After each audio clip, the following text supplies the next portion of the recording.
Digital arrest के fraud में phone करने वाले कभी पुलिस, कभी सीबीआई, कभी नारकोटिक्स, कभी आरबीआई, ऐसे भांति भांति के लेबल लगाकर बनावटी अधिकारी बनकर बात करते हैं और बड़े कॉन्फिडेंस के साथ करते हैं। ये फ्रॉड करने वाली गैंग काम कैसे करती है, ये खतरनाक खेल क्या है, आपको भी समझना बहुत जरूरी है। औरों को भी समझाना उतना ही आवश्यक है। डिजिटल अरेस्ट के शिकार होने वालों में हर वर्ग, हर उम्र के लोग हैं। लोगों ने डर की वजह से अपनी मेहनत से कमाए हुए लाखों रुपए गंवा दिए हैं। कभी भी आपको इस तरह का कोई कॉल आए तो आपको डरना नहीं है। आपको पता होना चाहिए, कोई भी जांच एजेंसी फोन कॉल या वीडियो कॉल पर इस तरह पूछताछ कभी भी नहीं करती।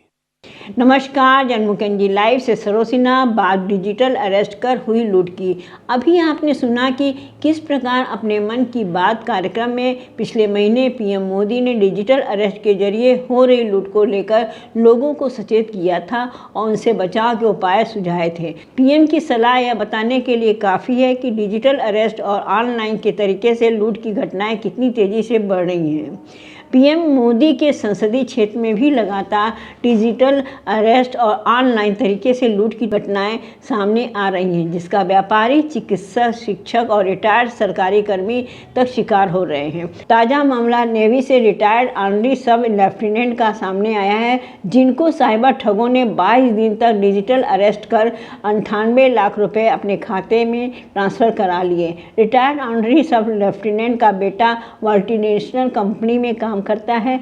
पिता से कई दिनों से बात नहीं हो पाने पर घर आया तो पिता की हालत देखकर पूछताछ की तो पूरी सच्चाई सामने आई। इसके बाद बेटे ने पुलिस से शिकायत की, तब जाकर लोगों को इस घटना की जानकारी मिली। बताया जाता है कि सरना थाना क्षेत्र के माधवनगर कॉलोनी निवासी अनुज यादव 31 जुलाई 2024 को जलसीना में ऑनरी सब लेफ्टिनेंट पद से रिटायर्ड हुए, जिसके बाद पहले वे पैतृक गांव बलिया के मरगूपुर फेफना में रह रहे थे। फिर कुछ दिन पहले वाराणसी में आशापुर माधवनगर स्थित अपने आवास पर आकर रहने लगे।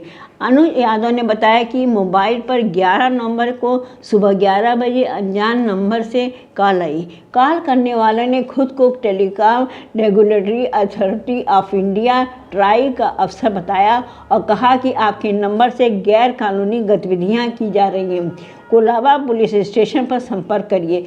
फिर फ़ोन काट दिया और इस फ़ोन कॉल से अनु डर गए और उसी नंबर पर कई बार फ़ोन किया, लेकिन वह उठा नहीं। 1 घंटे बाद दोबारा कॉल आ गई, जिसमें बताया कि आपके खिलाफ एफआईआर दर्ज है। केस के विवेचना अधिकारी विजय खन्ना के मोबाइल पर अपना एफआईआर नंबर व्हाट्सएप करिए, वह आपसे संपर्क करेंगे, आप उनसे बात कर लीजिए। थोड़ी देर बाद विवेचना अधिकारी के नाम पर एक व्यक्ति फ़ोन पर आया। उसने कहा कि आपके खिलाफ मनी लॉन्ड्रिंग का केस है, आपके खाते में बहुत सारा ट्रांजैक्शन हुआ है। ऐसे धमकाकर वह मेरे खाते के बारे में पूछने लगा। मैंने उसे कुछ जानकारी दी और मुझसे कहने लगा कि आपके ऊपर गंभीर धाराओं में मामला बन रहा है, किसी से बात मत करिएगा, कई सीनियर अधिकारी आप पर नज़र बनाए हुए हैं। फिर उसने फ़ोन काट दिया। पीड़ित ने बताया कि थोड़ी देर बाद चौथी व्हाट्सएप कॉल आई। व्हाट्सएप कॉल डीपी पर पूर्व चीफ जस्टिस डीवाईडी चंद्रचूड़ की तस्वीर लगी हुई थी। जैसे ही अनुज ने कॉल रिसीव किया तो कहा गया कि आपको किसी से कोई बात नहीं करनी है, सुप्रीम कोर्ट के जज आपकी जांच कर रहे हैं। आपके खाते में जो ट्रांजैक्शन हुआ है वो Naresh Goyal money laundering case से जुड़ा हुआ है,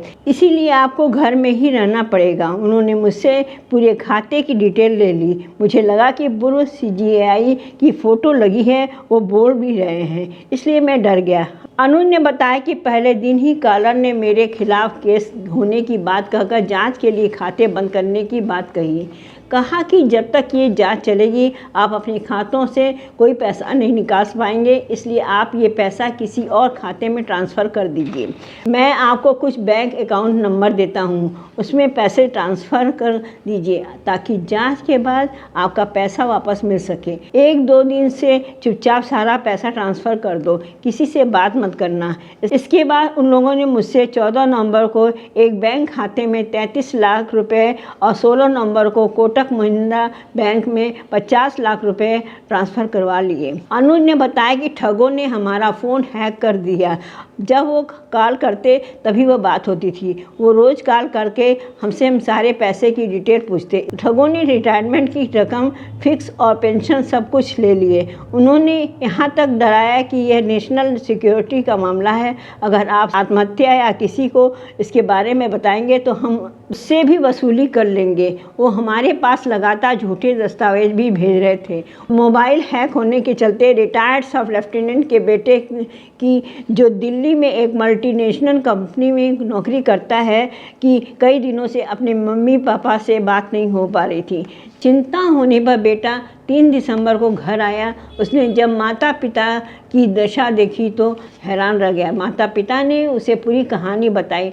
उसके बाद पूरे घटनाक्रम को साइबर ठगी भापते हुए 4 दिसंबर को शाम को अनुज यादव बेटे के साथ सारनाथ थाने पहुंचे और पुलिस को पूरी जानकारी दी। पुलिस ने पीड़ितों को साइबर क्राइम थाने भेजा, जहां बुधवार की रात केस दर्ज किया गया। अब पुलिस इस साइबर ठगी में शामिल सभी नंबरों को सर्विलांस पर लगाकर उनकी लोकेशन, कॉल डिटेल, BTS और वर्किंग टाइम खंगाल रही है। पुलिस अब उन 3 नंबर्स को सर्च कर रही है, इसमें लगातार फ़ोन आ रहा था। इस तरह हाल के दिनों में साइबर ठगी के मामलों की बाढ़ सी आ गई है, जिससे निपटने में साइबर सेल अभी तक नाकाम रहा है।